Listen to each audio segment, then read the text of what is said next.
In this video, I'm going to be teaching you all about the acronym of QUEST and how it can help you prepare for your second interview, because the second interview is absolutely crucial for you to get the job. Now stay tuned till the end to make sure you hear about all the actionable items in each part of QUEST, and also to hear about the webinar I have for free that'll teach you how to master the interview. My name is Jason Humphrey. I help developers who feel stuck in their career and don't know where to go next by teaching them how to master the interviews so that they can ultimately get the job of their dreams. If you like content like this, make sure you subscribe and hit the notification bell to get more of it in the future. So let's get started with the Q in QUEST, which stands for questions that you need to prepare for or be prepared to ask. We're going to start with the ones that you're going to need to ask, at least prepare to ask. And there's two scenarios we're looking at: during the interview and at the end of the interview. So let's jump into during. When you're in the interview, one of the best things you can do when they ask you at any given point, do you have any questions for me? And why, yes, I do. And there's a couple things I want you to think of, prepare for ahead of time. And that is, first and foremost, to bring insightful questions. Now, what is an insightful question? Well, an insightful question is taking something specific that they've said or on their resume or an experience and asking them, what surprised you most about it? What was the hardest part about it? Something that gives you some insight into a scenario, an experience, a situation that you guys have talked about. They are very useful to engage someone who is not engaged in the interview. The second type of question you should be preparing to ask during the interview when you get the opportunity is an ask again type of question. Something that you guys had talked about that you might want some clarity more or some more insight or some more depth of knowledge, and be like, hey, we talked about this before, but I've thought about it and I'd really love you to expand on this part, whatever the subject might be, because it shows you've been thinking about the things that are meaningful to you and you actually care about them. The third thing that we need to look at is preparing questions based on the research you've done, potentially on what they told you from the first interview, what the company stands for, what technologies you are using. There's a lot of different things that we can research based on what we now know, but I'm telling you this, you need to bring some new questions prepared so that at a moment's notice, you can get some knowledge on what you're wanting to learn. Now, I generally would recommend looking at technology. If there's a technology they're using that you don't know much about, ask them how they use it. Ask them how you can learn more and really show them that you're engaged in the technologies and the decisions they've made. Now let's talk about questions at the end, the second point in questions here, which this one is very important because people don't always do this, and I'm telling you right now, you are gonna need to do this. And I split it up into two situations here at the end. It's either going really well or it's going really bad. So let's talk about what happens if it goes really bad and you know it. Ask them this: do you have any hesitations for hiring me for this position?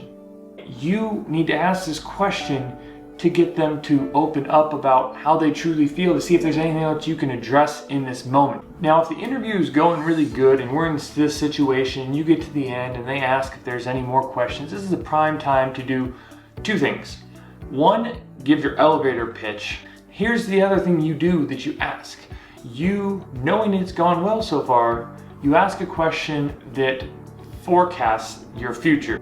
If I was to join the team, where do you see that I could have the most impact for you guys?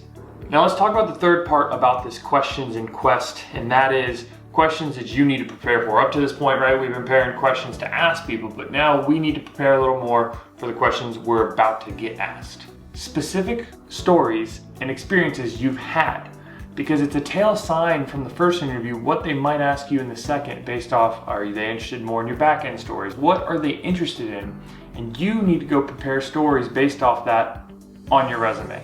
The reason why I say prepare for stories off your resume is because more often than not, half of the interviewers you're going to interact with are going to have not really studied your resume and probably have no more than 10 minutes with your resume.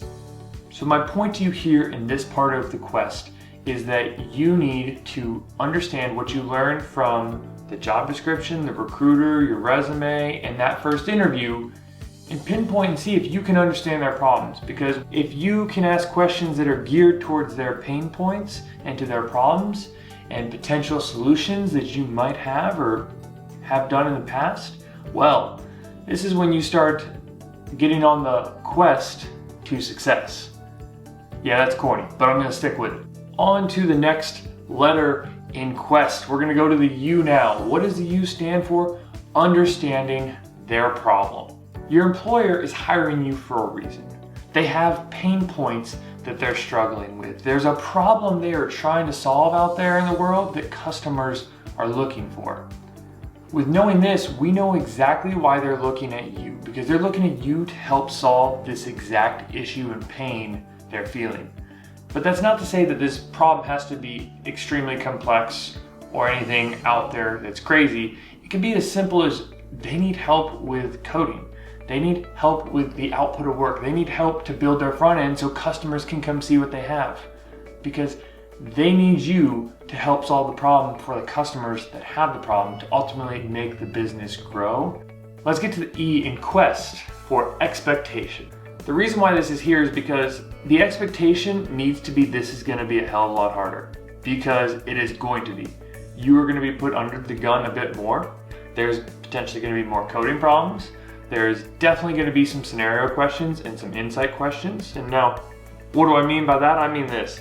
You're going to get questions where they're going to tell you a scenario and they want to see how you would solve it. Or you might even get a question based off your resume of a story they're going to want to hear about a scenario where you had to push back potentially on a feature request, or you had to push back on a story and how you handled solving that issue when something didn't work right, or some scenario where you handled something difficult. With the insight questions, they're going to be asking you things like I talked about earlier, like what surprised you most about being in a leadership role? The S in quest stands for staying consistent or improving.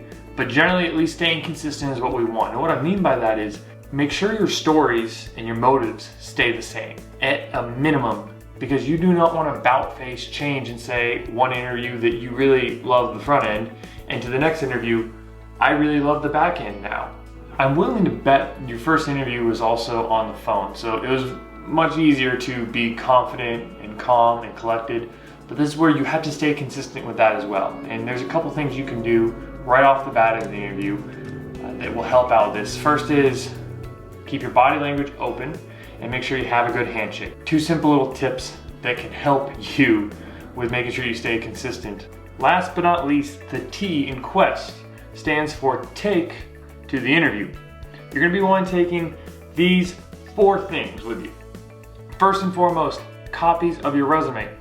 Second is to take a notepad so that you can regain your thoughts at times and that you can take notes to ask insightful questions on later. Between the interviews, when they're switching out, you can look down at your notes and prepare questions. Third, if you have the opportunity, if your portfolio can be printed out or you can have a hard copy of your portfolio. And last but not least, take your confidence to this interview. And why do I say this? Because you've made it this far. The fact you made it into their pool of candidates and you made it into the first interview, did well enough to get a second interview, tells me that you are aligned with their company, you are aligned with the position, and they believe you could help them solve the problems. So know that they have chosen you to this point. You have a really good opportunity in front of you. You must take it into your own hands now and put yourself on that quest to success. If you like today's content, make sure you give it a thumbs up, hit the subscribe and notification bell so that you get more of it in the future. If learning how to master the interview intrigues you, and so does this webinar, then I encourage you to sign up down below with the link, because the spots are reserved.